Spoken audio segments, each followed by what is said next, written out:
So you know the saying, right? In the grim darkness of the far future, there is only war. It's iconic. But you know what? It kind of misses the point for like 99.9% of the people living in it. See, for the trillions upon trillions of humans in the Imperium, the real enemy isn't some big green orc or a scary alien ship miles away. Nope. The real enemy is Monday morning. It's the daily soul-destroying grind of just surviving. All right, let's get real for a second. Think about your worst day at work, ever. Maybe your boss was being a total pain, the coffee machine broke, and you got stuck in traffic for an hour. Feels like the end of the world, right? Well, I want you to take that feeling and then multiply it by, I don't know, a gazillion. Because in the 41st millennium, a bad day means the air filter gives out and your lungs turn to soup.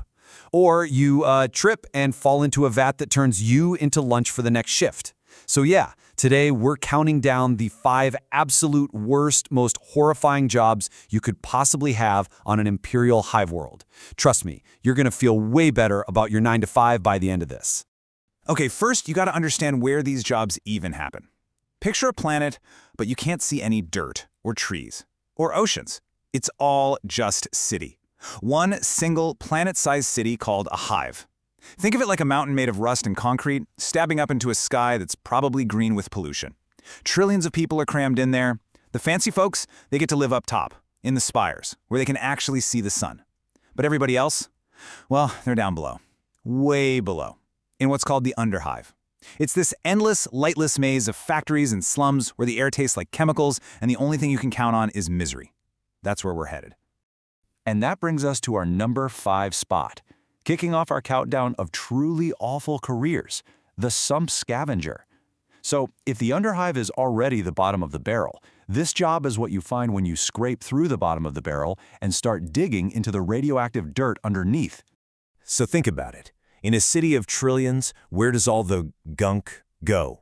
Industrial waste, spilled chemicals, sewage, broken machines, dead bodies, you name it. It all flows down for miles, and it all pools at the very bottom in this giant underground lake of glowing toxic sludge called the sump. But here's the thing, somewhere in that disgusting mess there's valuable stuff. Old tech, good scrap, and somebody's got to go get it. Robots? Nah, the acid would eat them in 5 minutes. So who do they send? They send the people they see as disposable. They send mutants. People who the Imperium already sees as less than human, their bodies warped by the hive's pollution. It's literally the only job they can get. So what's a typical day like for one of these poor souls? Well, for starters, you're constantly soaking in toxic waste that's trying to melt you.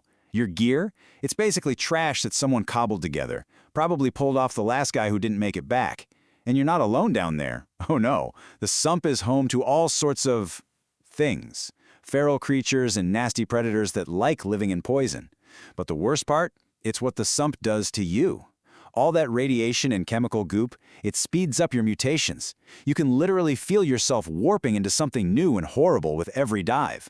And every now and then, you find something that wasn't just lost. It was thrown away for a very good reason. Something humming with a weird energy that whispers in your head. I mean, just let that quote sink in. Glowing sludge that burns skin on contact.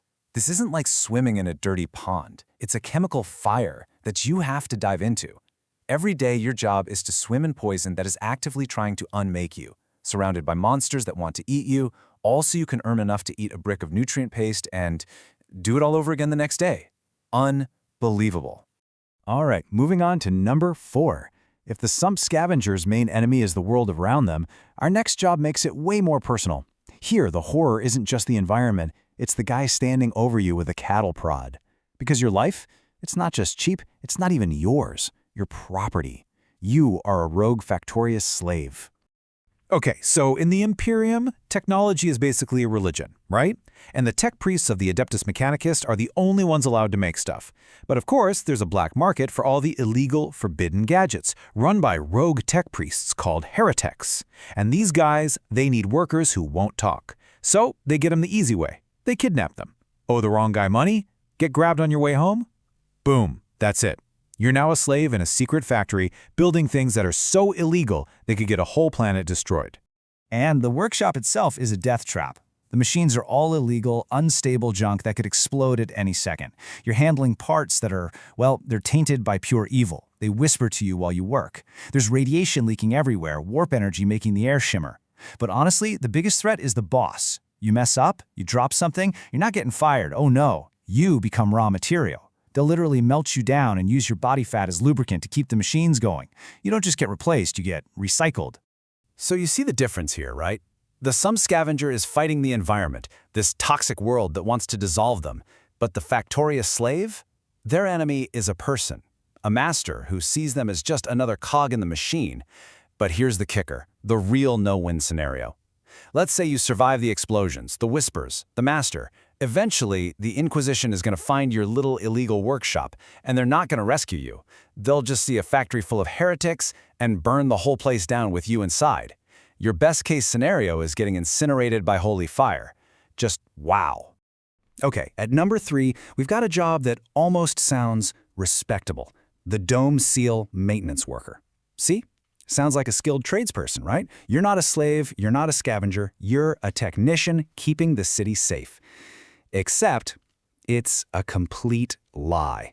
What this job really is a death sentence, paid by the hour. You're just holding the hive together with duct tape while the world outside slowly kills you.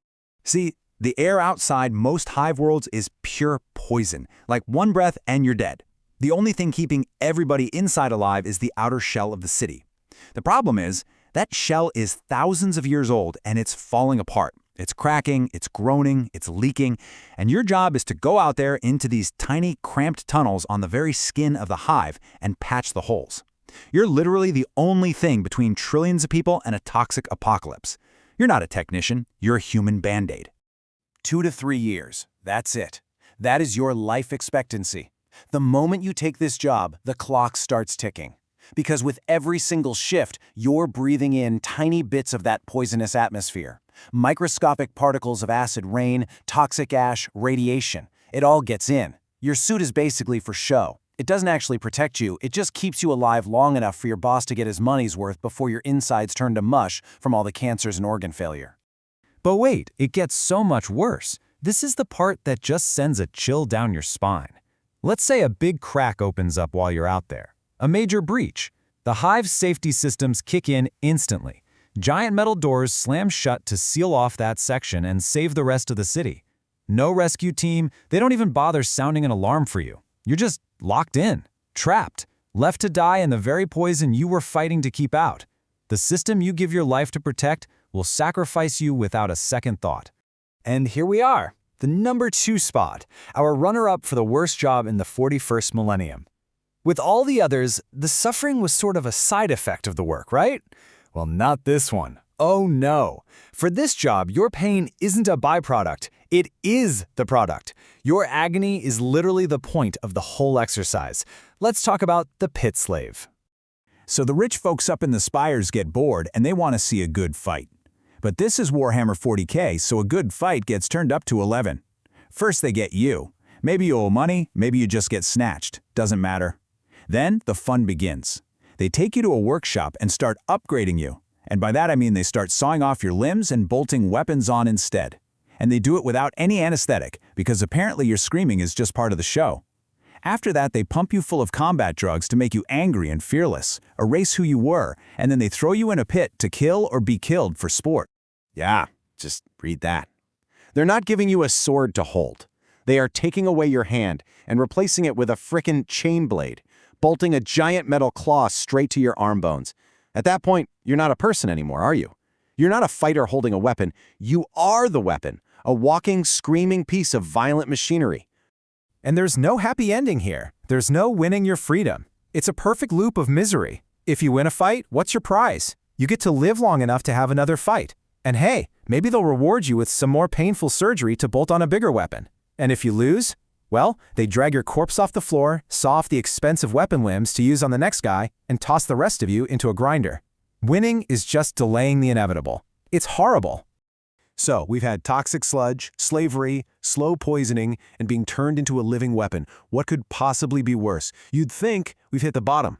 But we haven't, because the number 1 worst job in a hive world, it's not about what they do to your body. It's not even about dying. It's about what they make you see. It's a job that destroys your mind and soul long before anything else. It's the Dahmer runner. Okay, so the absolute deepest, oldest parts of the Underhive are a complete disaster zone. Just a maze of collapsed tunnels, radioactive ruins, and things that live in the dark. It's impossible to get through. Unless you're a Dahmer runner, you're a guide. You know the secret ways, the paths that won't get you immediately killed. So gangs, cultists, explorers, they hire you to lead them through this nightmare to find some lost treasure or ancient ruin. You're their key to the darkness. And sure, the physical danger is off the charts, but it's what you see down there that really breaks you. You're walking through these silent, ancient ruins, and you see things that don't make sense. Like that quote says, graffiti that's not paint, it's alive. It hurts to look at. You find nests of things that shouldn't exist. You find altars to unspeakable gods, still dripping. You learn secrets so terrible that if you ever told anyone, the Inquisition would probably just destroy the entire planet to be safe. You know things that could get billions of people killed. And carrying those secrets around just eats you away from the inside. But you know what's even worse than the monsters in the dark or the spooky graffiti? It's the people behind you, the people who hired you. You are a tool, and you know it.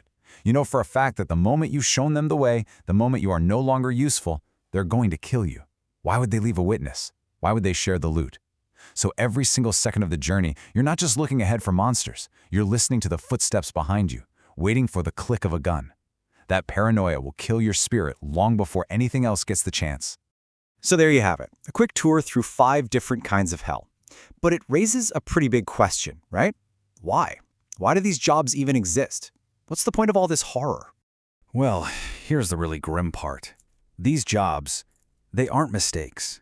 They're not some flaw in the system. They are the system. They're essential. The Imperium needs them. Without scavengers, the hives would literally drown in their own filth. Without those illegal weapons, some general on a forgotten planet loses his war. Without those maintenance workers, everyone suffocates. The suffering, it's not an accident. It's the fuel that the engine of the Imperium runs on. The cruelty isn't a bug, it's the main feature. And that really leaves us with the one big, ugly question that sits at the heart of this whole universe. When this is the price of survival, when you have to build an entire civilization on a foundation of pure, unending misery just to keep the species going, is it even worth it? Something to chew on the next time you're complaining about your commute, huh?